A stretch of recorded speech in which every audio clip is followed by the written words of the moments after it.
రేణు దేశాయ్ తాజాగా power star Pawan Kalyan హీరోగా నటిస్తున్న ఓజీ మూవీ గురించి ప్రస్తావించడం హాట్ టాపిక్ గా మారింది. తాజాగా ఒక మీటింగ్ లో పాల్గొన్న రేణు దేశాయ్ ఓజీ మూవీతో పాటు పిల్లల గురించి కూడా ఇంట్రెస్టింగ్ కామెంట్స్ చేసింది. మరి ఓజీ గురించి ఆమె ఏం చెప్పారు అంటే, బిజీగా గడుపుతున్న లైఫ్ లో చిన్న బ్రేక్ తీసుకుని ఫ్యామిలీ మరియు ఫ్రెండ్స్ తో ఎంజాయ్ చేయాలి అనుకుంటున్నారా? అయితే వెంటనే ఆర్మీ వెకేషన్స్ ప్రైవేట్ లిమిటెడ్ ని సంప్రదించండి. వీరి దగ్గర సరికొత్త ఆఫర్స్ మరియు స్పెషల్ ప్యాకేజెస్ ఉన్నాయి. మరిన్ని డీటెయిల్స్ కోసం సంప్రదించండి 7997979960 అలాగే 61. జనవరి 3న సావిత్రిబాయి పులే 194వ జయంతి.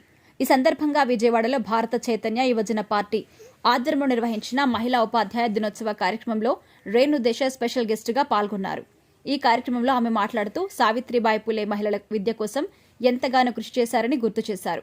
అయితే తనకు నచ్చని రెండు విషయాలు, ఒకటి రాజకీయాలకు దూరంగా ఉండడం, రెండోది అవార్డ్ ఫంక్షన్స్ కి అని అన్నారామె. రాజకీయాలకు ఎందుకు దూరంగా ఉంటానో అందరికీ తెలుసు. మరి ఈ కార్యక్రమానికి ఎందుకు హాజరయ్యాను అంటే, సావిత్రిబాయి పులే జయంతి కార్యక్రమం ఉపాధ్యాయుల కోసం ఈవెంట్ అని చెప్పడంతో వెంటనే ఓకే చెప్పాను. మీకు తెలుసు, గత 3 రోజులుగా నేను కాశీలోనే ఉన్నాను.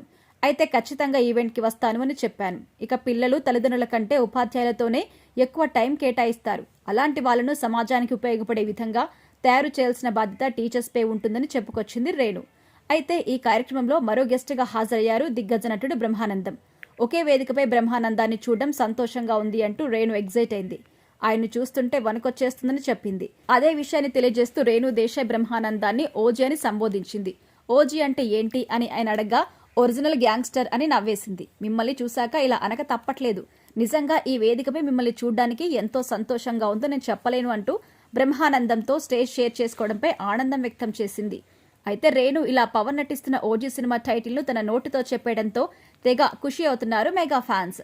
ఇక ఈ కార్యక్రమంలో బ్రహ్మానందం, రేణు దేశాయ్తో పాటు బీసీవై పార్టీ అధ్యక్షుడు రామచంద్ర యాదవ్, ఢిల్లీ యూనివర్సిటీ ప్రొఫెసర్ సూరజ్ మండల్ పలువురు పాల్గొన్నారు.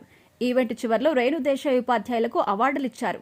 ఇది ఇలా ఉండగా గత 2-3 రోజుల నుంచి రేణు దేశాయ్ తన పిల్లలతో కలిసి కాశీలో పర్యటించిన విషయం తెలిసిందే. అఖిరానందన్ అక్కడ సింపుల్ గా ఆటోలో ప్రయాణిస్తున్న వీడియోలు కూడా వైరల్ అయ్యాయి.